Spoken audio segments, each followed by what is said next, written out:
नमस्कार, आपका स्वागत है सनातनी सोल में।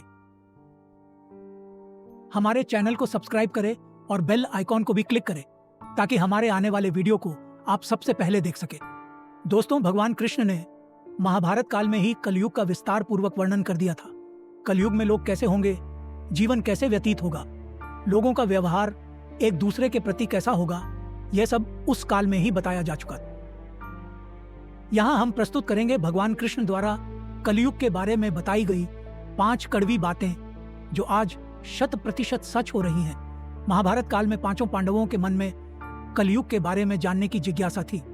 उन्होंने एक बार भगवान कृष्ण से पूछा कि कलयुग में मनुष्य कैसा होगा, लोगों के विचार कैसे होंगे और मोक्ष प्राप्ति कैसे होगी।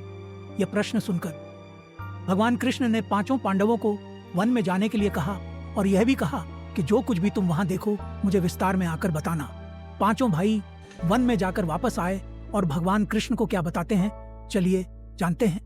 युधिष्ठिर महाराज ने एक 2 सूंड वाले हाथी को देखा और वह बहुत आश्चर्यचकित हो गए।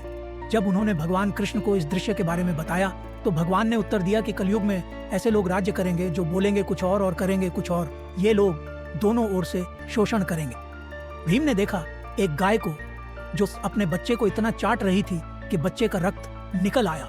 भीम यह देखकर दंग रह गए और भगवान कृष्ण से इसका अर्थ पूछा। कृष्ण ने बताया कि कलयुग का मनुष्य अपने बच्चों से इतना असक्त होगा कि ऐसी ममता के कारण बच्चों का विकास ही रुक जाएगा। यदि किसी का पुत्र साधु बना तो सब उसके दर्शन करेंगे, परंतु यदि स्वयं का पुत्र साधु बना तो दुखी हो जाएंगे, रोएंगे कि मेरा पुत्र किस राह पर जा रहा है। इसका क्या होगा? कलयुग में लोग बच्चों को मोह, माया और परिवार में ही बांध कर रखेंगे और उसका जीवन वहीं नष्ट हो जाएगा।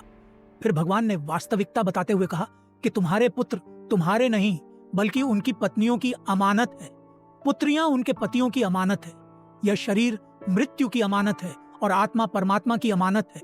अर्जुन ने देखा एक पक्षी जिसके पंख पर वेद की ऊंचाई लिखी हुई थी, परंतु वह एक मनुष्य का मांस खा रहा था। यह देखकर अर्जुन हैरान हो गए। इस पर भगवान ने बताया कि कलयुग में ऐसे लोग होंगे जिन्हें विद्वान कहा जाएगा, किंतु उनकी मंशा यही होगी कि किसकी जल्दी मृत्यु हो और उसकी संपत्ति को अपना लिया जाए। व्यक्ति का ओहदा चाहे कितना भी बड़ा होगा, परंतु उसकी दृष्टि दूसरों की संपत्ति पर ही रहेंगी। ऐसे लोग बहुत होंगे जो दूसरे के धन को छीनने को आतुर होंगे। वास्तविक संत तो कोई ही होगा। नकुल ने देखा कि एक भारी चट्टान पर्वत से गिरी और बड़े से बड़े वृक्ष भी उसे नहीं रोक पाए, परंतु एक छोटे से पौधे से टकराकर वह चट्टान वहीं रुक गई।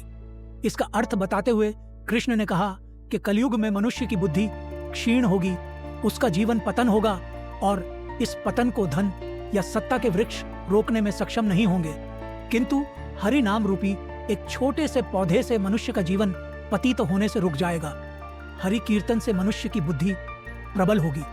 सहदेव ने वन में अनेकों कुएं देखे, जिनमें से केवल बीच का कुआं खाली था जो कि सबसे गहरा था। कृष्ण ने इसका अर्थ बताया कि कलयुग में धनी व्यक्ति अपने शौक के लिए पुत्री विवाह में, उत्सवों में, बहुतायत में धन खर्च करेंगे, परंतु यदि किसी भूखे को देखेंगे तो उसकी सहायता करने में किसी को कोई रुचि नहीं होगी। इंद्रियों की संतुष्टि, मदिरा, पान, मांस भक्षण और व्यसन में धन खर्च किया जाएगा। जो लोग ऐसी आदतों से दूर होंगे उन पर कलयुग का नहीं बल्कि परमात्मा का प्रभाव होगा। तो दोस्तों, यह है कलयुग के 5 कड़वे सत्य जो भगवान कृष्ण द्वारा बताने गए थे और आज सच भी हो रहे हैं। हम अपने आगे की वीडियो में भी चर्चा करते रहेंगे। भागवत, गीता, रामायण तथा महाभारत के अन्य तथ्यों की आपको हमारा आज का एपिसोड कैसा लगा हमें कमेंट करके बताइए।